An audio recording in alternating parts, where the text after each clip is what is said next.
Bang Hari Rianda ya. Spesial hari ini kita langsung wawancara beliau. Menurut Abang ini seberapa menarik kasus Isma ini di mata Abang? Coba jelaskan. Ya baik, terima kasih kesempatannya. Jadi gini ya, ketika mendengar sesuatu yang menyentuh nurani, itu sangat membuat kita terpanggil gitu.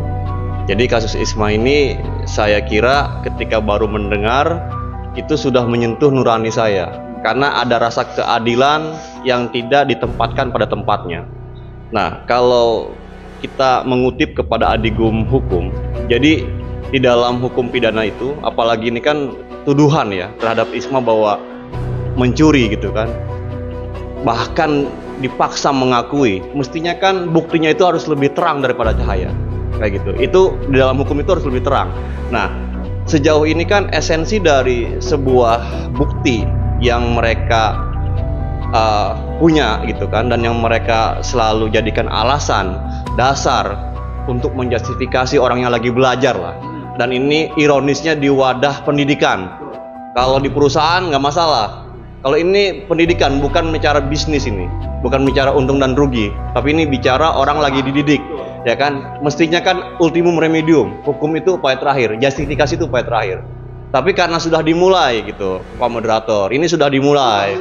Nah, sudah menyala. Jadi karena ini sudah menyala, kita sambutlah penyala itu dengan kita terangkan siapa yang benar dan siapa yang salah.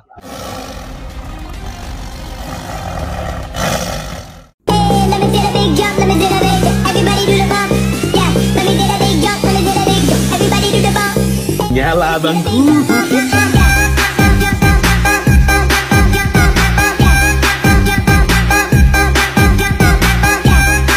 Bismillahirrahmanirrahim. Assalamualaikum warahmatullahi wabarakatuh. Saya Sejo Kulhu, host dari Macan Keadilan. Berani mengaum atas ketidakadilan. Wow. Nah, hari ini Mang Sejo sedang berada di kantor hukum Hari Rianda Lawyer. Nih abangnya nih. Mantap, lawyer kinyis muda dari Banten ya. Terima kasih Abang sudah bersedia kantornya ini jadikan tempat podcast untuk Justice for Isma, meraih keadilan untuk Isma. Nah, teman-teman semua, ini sangat menarik. Setelah Abah Lawyer mensomasi Poltekkes Banten dan RS Kartini Rangkas Bitung, tentu teman-teman semua penasaran, apakah ada jawaban terhadap somasi yang Abah Lawyer layangkan ini? Nah, tentu hari ini spesial di podcast Macan Keadilan didatangi oleh kedua orang tua Isma, ada lawyer kinyis Bang Hari Rianda, ada jurnalis senior Banten nih Kang Ucu, dan Abah Lawyer. Wow, gitu kan? Ini Mang Sejo sebelumnya mau menanyakan terkait perkembangan kronologi kasus Isma ini setelah disomasi oleh Abah Lawyer nih, kedua belah pihak tersebut. Bagaimana Bah perkembangannya? Apakah ada jawaban terkait somasi yang sudah dilayangkan ini? Wow. Assalamualaikum warahmatullahi wabarakatuh.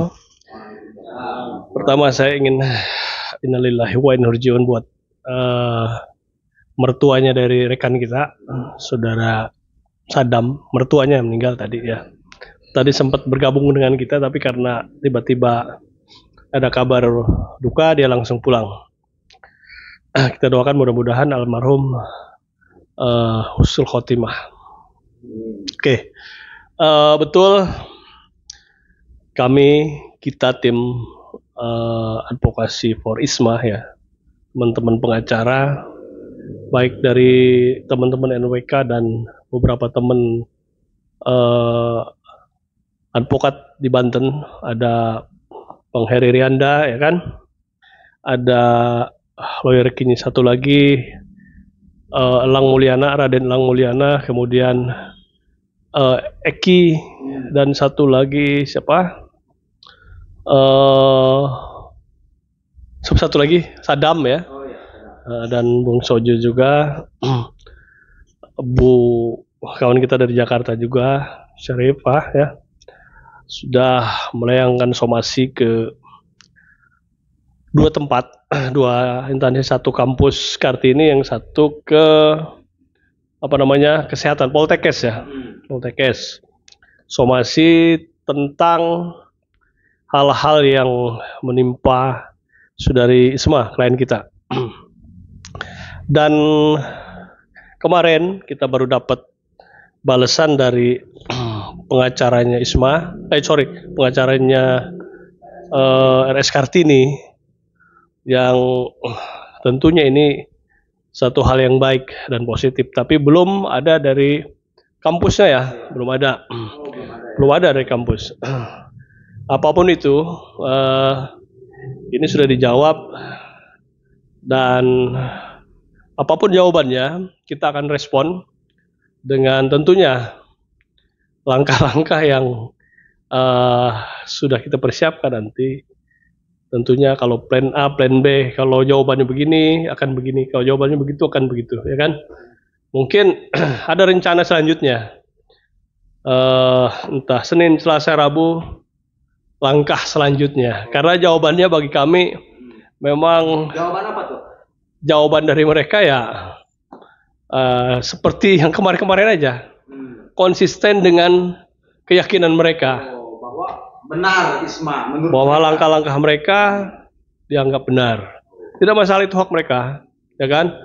Saya dalam podcast kemarin di Banten Podcast mengatakan bahwa nanti kita uji di tempat yang pas. Di mana itu nanti kita lihat saja. Gitu. ini sangat menarik ini. Oke, karena memang ini banyak juga yang bergabung mendukung Isma di dalam surat kuasa khusus, salah satunya adalah Bang Hari Rianda, ya.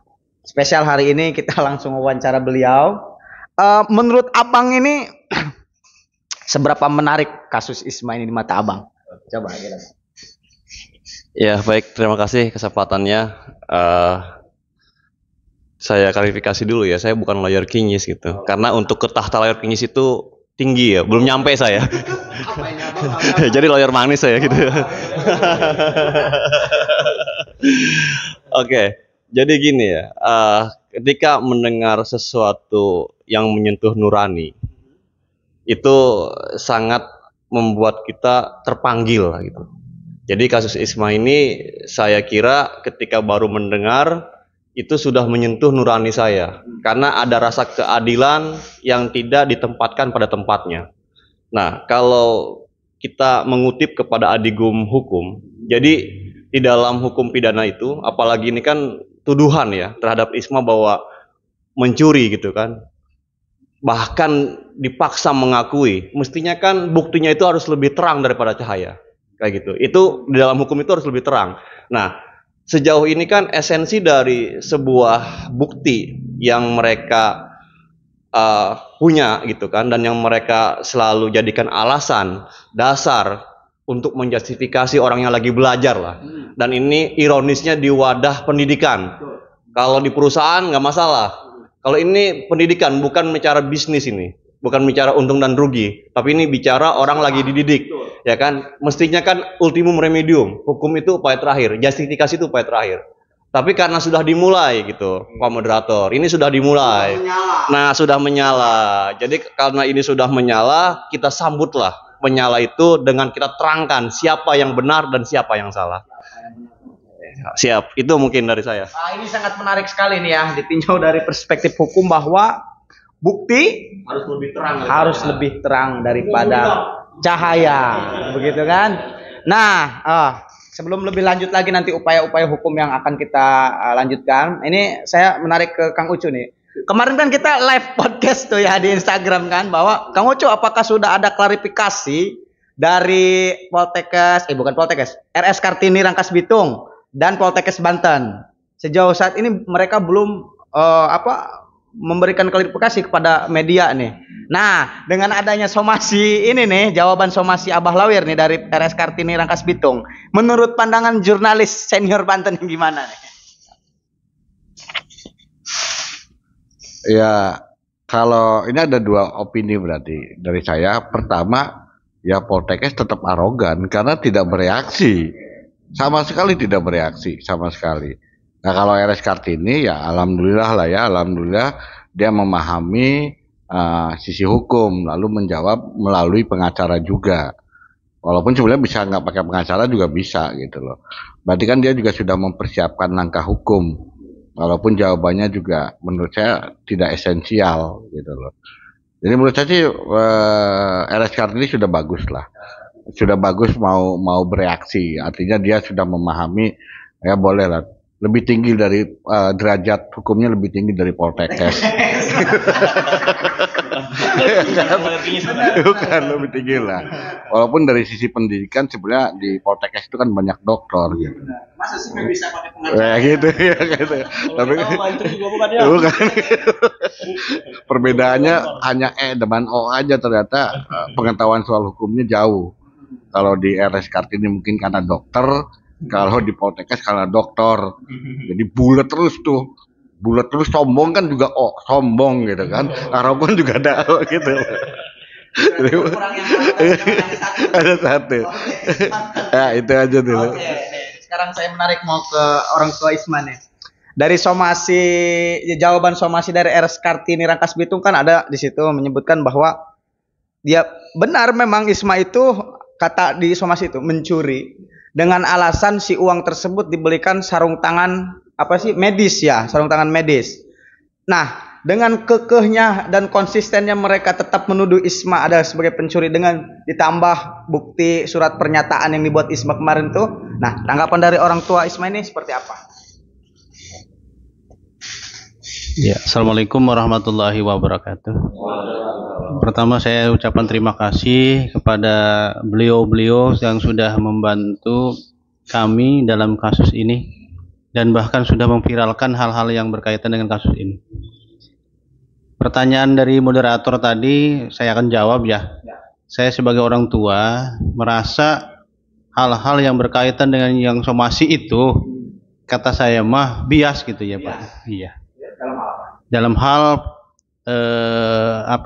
pembuktian CCTV gitu. Karena selama ini saya udah 4 bulan hampir 5 bulan ini seharusnya dilibatkan orang tua dong. Oh, Bapak sama sekali. Sama sekali tidak dilibatkan untuk melihat CCTV itu. Bahkan saya udah beberapa kali minta ke pihak rumah sakit di bola pingpong gitu tuh. Suruh ke Poltekkes suruh ke rumah sakit. Nah, posisinya bagaimana? Nah, ya ini sampai saat inilah makanya saya mencari keadilan ke macan keadilan ini wow ya. Iya. Ya dibantu dengan Pak Hari juga dan Pak Ucu sebagai orang yang sudah beken lah di Banten mah gitu. Iya itu. Makanya kemanapun saya akan tetap mencari keadilan. Karena yang diharapkan itu adalah satu keadilan terhadap anak saya. Gitu. Karena kan mereka tetap bersikuku bahwa ada CCTV. Iya. Pada saat CCTV itu diputarkan yang menyaksikan itu siapa? Isma. Yang menyaksikan cuma anak saya sendiri. Isma menceritakan ke Bapak gitu? Iya menceritakan tidak terbukti dan bahkan itu kurang jelas, kurang bias lah gitu. Tidak ada sama sekali. Modalnya cuma ya gitu aja. Sama seperti podcast yang awal gitu. Iya awal juga. Yang disangkakan gitu. Berarti kalau misalkan mereka tetap bersikuku ya kita layar nobar dong nonton gitu. Iya. Sebanten gitu kan. Lah iya. Gitu. Ya lebih jelas dan lebih terang kata Kang Hari ini. Iya. Gitu. Enggak, itu yang masalah es pun. Itu kan belinya kan hari Selasa. Apa dia? Oh, sarung tangan. Oke, gimana? Cuma kan telepon. Oh nanti. Iya. Udah jalan. Santai Bu. Itu saya ngasih gitu tuh. Ada lagi Pak? Ya yang saya inginkan itu yang awalnya somasi itu ya. Yang saya inginkan itu anak saya itu pulihkan kembali nama baiknya, cabut tuduhan itu dan mohon ucapkan mohon maaf lah gitu. Kalau memang bersalah jangan bersikuku dengan gelarnya panjang sekali. Maka saya nggak mengerti gelar itu banyak sekali itu. Nggak paham saya itu. Gelarnya banyak sekali itu. Nah itu ya. Jadi saya pertama memulihkan nama baik anak saya. Itu saja diminta tuh. dan memohon maaf di media massa karena ini sudah tersebar ya permasalahan ini, dan lulus dengan terhormat. Iya, karena masalahnya itu anak saya itu aktif dengan apa yang ya yakini gitu. Karena di situ belum ada penonaktifan di pusatnya itu.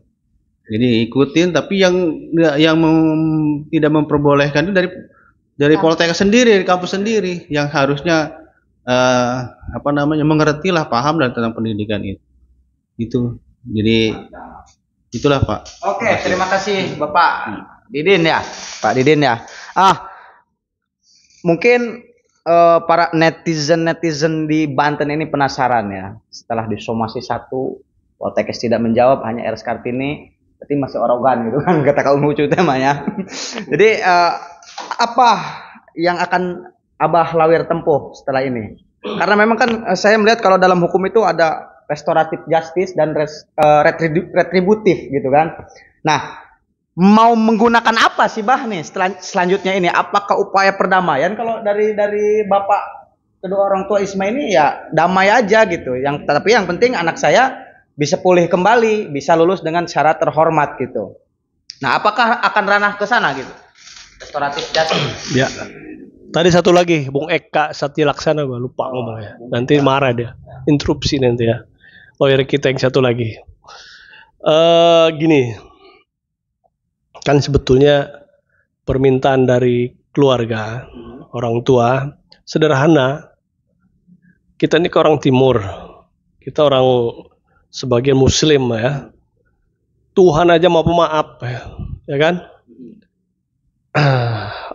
Terus dia misalkan meminta maaf saja susah.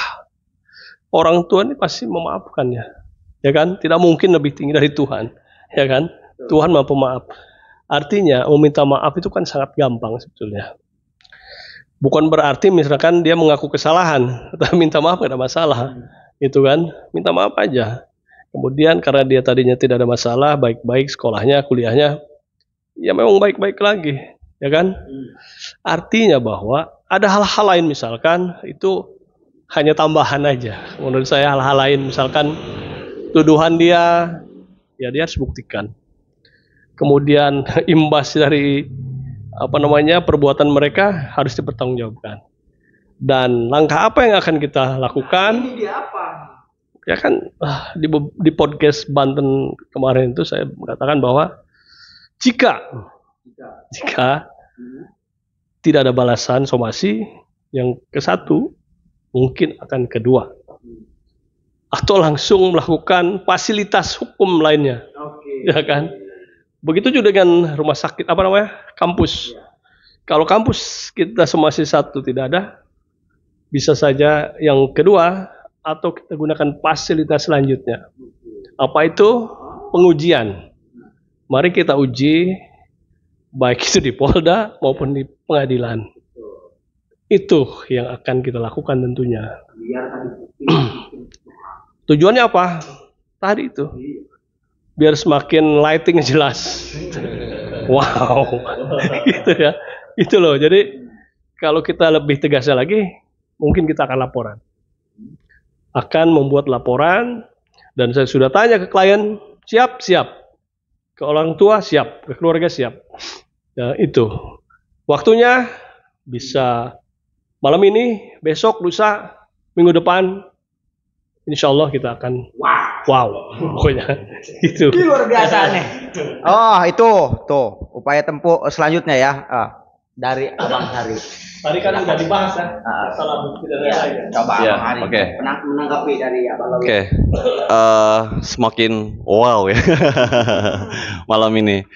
Oke, jadi begini, kalau menurut saya sih dasar kenapa kemudian ada justifikasi dan kemudian ada sanksi lah ya ke ISMA secara administratif dari kampusnya, kemudian hilanglah hak-haknya sebagai pelajar gitu kan, tidak bisa mengikuti ujian dan lain-lain. Itu kan berawal dari yang mereka yakini buktinya kuat, pengakuan. Padahal derajat bukti pengakuan itu sangat lemah di mata hukum gitu. Itu yang harus diingat oleh para pihak dalam hal ini. Pengakuan itu lemah dan semakin lemah dan terpuruk ketika sudah dicabut pengakuan itu. Jadi kita uji itu, tadi kata Abah Lawyer, kapan kita uji? Kita uji itu. Ketika pengakuan itu adalah keperdataan yang sudah dicabut, maka status hukum pengakuan itu sudah bisa dijadikan bukti atau enggak, itu kan. Kemudian CCTV yang tadi dibilang bahwa CCTV itu menjadi bukti, kan kita tidak tahu kalau lagi duduk seperti apa, adakah perilaku atau gestur dalam hal ini, misalnya dituduhkan mengambil 50.000 itu, apakah ada gitu, tangan itu mengambil mencomot uang itu gitu. Itulah yang harus lebih terang daripada cahaya. Nah, kalau tidak terang, hati-hati saudara. Mantap. Oke, sudah itu aja. Ini sangat wow sekali nih malam ini kita podcast ya. Oke, mungkin menanggapi dari jawaban tadi. Jurnalis menanggapi dan bertanya apa bebas. Sebetulnya sih saya nggak mau nanggapi juga. Saya cuma ngasih sisi lain ya, sisi lain di dunia pendidikan. Dunia pendidikan, dan ini contoh paling kasarnya memang Poltekkes Banten. Punten, ISMA itu di situ kuliah, belajar, bukan bekerja. Dalam sistem upah pengupahan, ISMA lah yang mengupah dosen-dosen itu. ISMA lah majikan, mereka babunya, kasarnya kan gitu, mereka buruhnya. Lah kenapa buruhnya yang mecat majikannya? Jadi sebetulnya tidak boleh dalam dunia pendidikan itu ada pemberhentian, ada yang namanya memberhentikan, mengeluarkan. Karena mereka bukan karyawan. Dosen-dosen di Poltekkes atau guru pun di mana-mana, dimanapun itu berada, mempunyai tugas dibayar oleh siswanya, oleh orang tua siswa untuk mendidik anaknya. Dititipkan, dibayar. Nah, kalau memang ISMA kemudian berperilaku seperti itu di sekolah, berarti salah dosennya, berarti salah gurunya yang tidak bisa mendidik ISMA. Ya, kalaupun terbukti dimanapun, ketika siswa nakal di sekolah itu menunjukkan gurunya yang tidak punya kemampuan, bukan siswanya, gitu loh. Apalagi begitu ya, untung kita negeri sebagian besar sudah gratis ya. Apalagi yang masih bayar, orang tua capek membayar sekolah agar anaknya menjadi anak yang baik, pintar, baik dan berakhlak.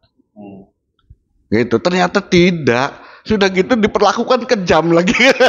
Oh, kita bayar gitu. Nah itu, ya kan antara dokter O-nya 2, sombong O-nya 2, gitu aja. Itu, biar perspektifnya lain, ini mau perspektif. Jadi apa yang dilakukan oleh Macan Keadilan itu bukan hanya, menurut saya, persoalan mencari keadilan bukan hanya untuk ISMA, tapi juga untuk mengkoreksi kepada semua penyelenggara sekolah, terutama yang berbayar. Tolong gitu kan, bahwa jangan semena-mena. Tolong diingat bahwa orang tua mereka bayar loh. Banyak yang luar biasa menggadaikan sawahnya, hartanya, bahkan ngutang sana sini agar anaknya bisa menjadi pintar, baik dan berakhlak. Gitu loh. Dan kalaupun terjadi sesuatu, tolong introspeksi pada pengajarnya sendiri, pendidiknya sendiri. Lo mampu nggak? Kalau nggak mampu, ngomong baik sama orang tuanya, Bu, saya balikin. Saya nggak sanggup. Gitu loh. Itu jadi jangan sampai ada kayak persoalan dipecat lah, di DO lah, dia emang karyawan, bahkan bukan gitu loh. Itu aja. Dan ini menjadi contoh buat semuanya. Jangan semena-mena, masih banyak pengacara yang mau membela orang seperti ISMA. Gitu aja, Bang. Terima kasih. Mantap, Kang Ucu, hatur nuhun. Oke. Itu. Jadi begitu, Mamang Bibi Sadayana, sabantenan, netizen sabantenan. Jadi ini malam ini luar biasa nih podcastnya, semakin wow gitu kan. Karak wow gitu nu kayak hiji podcast ini mau wow nah kayak gitu. Nah, tibalah di penghujung acara, mungkin closing statement dari masing-masing aja ya. Untuk apa harapannya untuk kasus ISMA ini ke depan? Untuk netizen pesan moralnya apa? Ya, silakan dari Abah Lawyer dulu sebagai sepuh. Jadi menyambung dari Om Oet Coe. Tulisannya Oet Coe. Eh, saya pertegas lagi, di atas genteng sekolahmu itu, kampusmu itu, di tembok sekolahmu itu, ada keringat orang tuanya Isma loh. Ada sedikit keringat orang tuanya Isma. Karena Isma bayar di situ. Atau bang di genteng direkturnya atau siapa? Dosennya, ya kan? Ada di situ. Ya Bang Ucu ya. Artinya dia menggaji, dia menghidupkan kampus itu. Jadi jangan semena-mena terhadap mahasiswanya. Begitu. Main pecat, main nggak ada suratnya, main ngomong pecat, kamu sudah dikeluarkan. Menakut-nakuti, ya kan? Ya artinya bahwa untuk semua para pemangku pendidikan di Banten khususnya, para yang punya kampus dan lain-lain. Jadi para akademisi, jadi ini catatan dan harap memang menjadikan sebuah pelajaran yang berharga. Itu kemudian untuk hal-hal lain pun, mari kita tegakkan hukum, mari kita cari keadilan seadil-adilnya agar Isma bisa kembali berkuliah, bisa menyelesaikan, menuntaskan pendidikannya dan menggapai cita-citanya sebagai bidan yang mulia. Seperti ibu saya kan bidan juga di kampung, ibu kamu juga kan. Jadi itu yang kita cari hanya itu, tidak lain. Tapi kalau ada yang harus dipertanggungjawabkan oleh kalian, silahkan nanti dipertanggungjawabkan atas perbuatanmu. Oke? Assalamualaikum warahmatullahi wabarakatuh untuk saya. Ya, untuk Abang Lawir Santuy. Oke, mungkin closing statement ya di penghujung acara. Jadi gini, untuk semua pihak bahwa kita harus sepakat, apalagi lebih elegan semua pihak itu didampingin kuasa hukum. Karena walaupun orang hukum sehari-hari di pengadilan, tapi sepakat bahwa panglima adalah perdamaian. Hukum itu panglimanya perdamaian. Kemudian hukum itu adalah upaya akhir, ultimum remedium. Makanya masih ada waktu, masih membuka pintu dari orang tua Isma dan keluarga Isma untuk adanya win-win solution. Mudah-mudahan dengan adanya podcast ini, Pak Moderator, semuanya akan indah pada waktunya. Terima kasih. Itu dia yang kita tunggu-tunggu, perdamaian. Arogan banget. Dari Bapaknya gimana nih Pak? Ya, terima kasih untuk Pak Moderator. Statement kami sebagai orang tua dengan adanya kasus ini, mohon jangan ada isma-isma yang lain lah gitu. Cukup dengan anak saya aja sebagai pembelajaran ini, terutama kepada yang berkuasa lah gitu tuh. Tolonglah utamakan asas praduga tidak bersalah. Jangan menuduh langsung memvonis. Ada hal-hal yang harus diperhatikan. Dampak psikologis anak itu sendiri dan nama baik orang tua dan anak itu sendiri, juga nama baik kampus itu sendiri. Dengan adanya peristiwa ini jangan ada lagi lah kegiatan seperti ini kan gitu tuh. Jadi saya berbicara ini bukan untuk mempromosikan diri, tapi saya mencari keadilan dan kebenaran. Karena di dalam hidup itu kebenaranlah yang akan menang. Ya, itu saja yang bisa saya sampaikan. Mudah-mudahan apa yang sudah saya upayakan ini dapat menjadi pembelajaran bagi orang lain dan bagi kampus. Tolong jangan semena-mena. Untuk memutuskan sesuatu itu harus dipikirkan terlebih dahulu dan harus dimusyawarahkan dulu. Itu saja yang bisa saya sampaikan. Terima kasih. Mantap, terima kasih Bang. Kebenaran dan keadilan adalah jalan ninjaku. Bagaimana menurut Bang Ucu?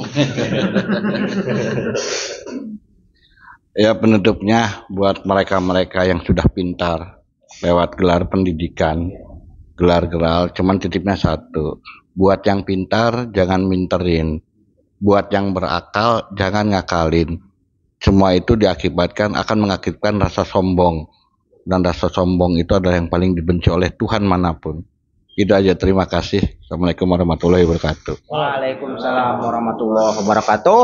Nah, itu dia Mamung Wisadayana, closing statement dari narasumber spesial di kantor Bang Hari Rianda. Ini di mana Bang kantornya Bang? Di Cikepu, Cikepu. Kali Gandul. Nah, apa? Jadi saya selalu bilang bahwa dimanapun kantor hukum, teman-teman saya itu berarti juga harus bisa menjadi kantor macan keadilan.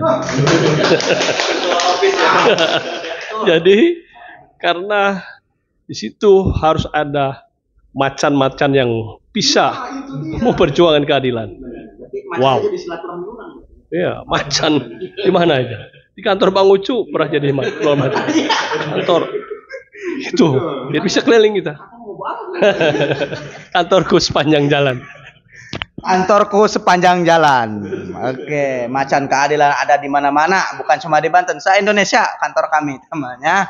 Bagi para pencari keadilan, silakan jika ada kasus hukum di komen di bawah ini biar kita bisa bantu Anda untuk mencari keadilan di Indonesia. No viral, no justice. Macan keadilan Indonesia berani mengaum atas ketidakadilan. Wow, wallahul muwaffiq li aqwamit thoriq. Wassalamualaikum warahmatullahi wabarakatuh.